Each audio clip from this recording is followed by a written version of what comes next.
we just close our eyes and leave a sitting state to do anything haphazardly to decide? No, we don't close our eyes.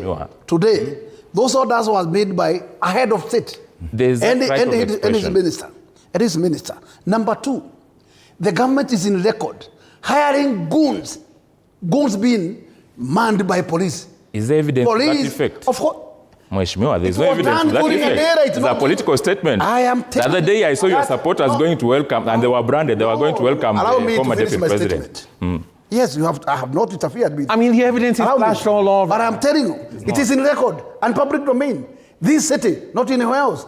Goons being loitering everywhere. They were not labeled. Escorted by the police. Was there a name on them that they'd been sent by so-and-so? Okay, but let me tell you, my good friend, even though we want to defend this government in what angle, the truth will never die. And it never happened during the night. It happened during the daytime. Mheshimiwa, I'm not defending the government, I'm defending the truth. In a great public watch. Yes, goons mugging pedestrians in the presence of police. Being goons breaking people's businesses in the presence of police without action. Are we in Haiti?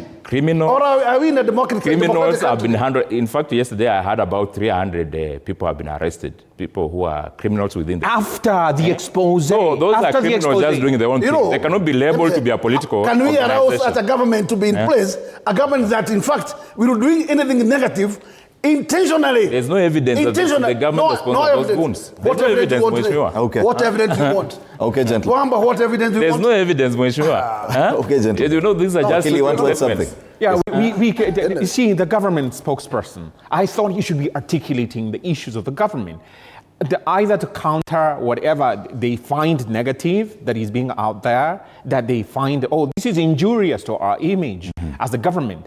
But what does he do? He just maintains his muted silence and he draws a salary at the end of it all. The government spokesman has been speaking every week. He's been everywhere. He's been all over. He's been all over, but then he doesn't tell us why the police were following these goons armed with these crude weapons that were going to destroy people's property. And then he doesn't come and tell us. Of the governor and the president. The demonstrators were too many, and even if the police were to arrest, they will not arrest everybody. You see the point I was making. So you cannot translate it and make it. I would want to hear what the Wakili wanted. The point that I'm making is that we all crave for a society where we are governed according to what is written in our laws.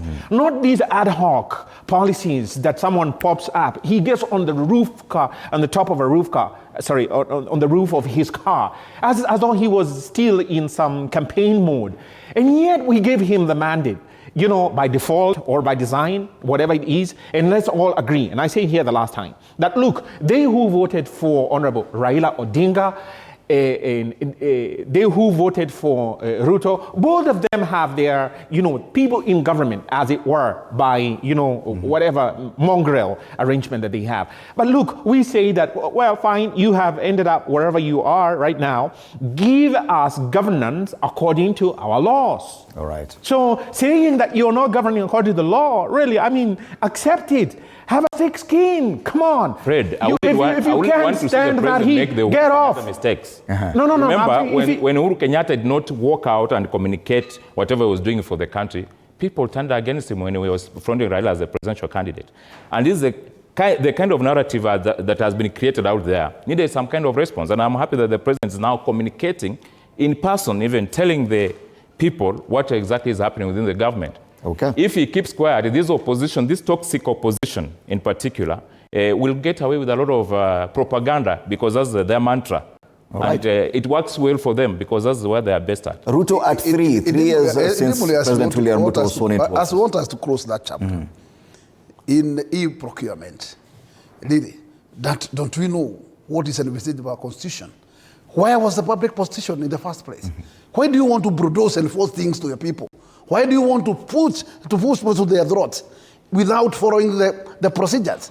And you still want us to support the same mistakes the government makes. And it makes mistakes deliberately.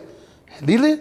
All right. And that's the other instance where the government has encountered some legal hurdle, the e-procurement, the decree or the circular by Treasury to all government institutions, including county governments, to take up e-procurement system has been temporarily halted by the courts and to allow for a court case that has been instituted and we'll be following that as well. It's already before the court.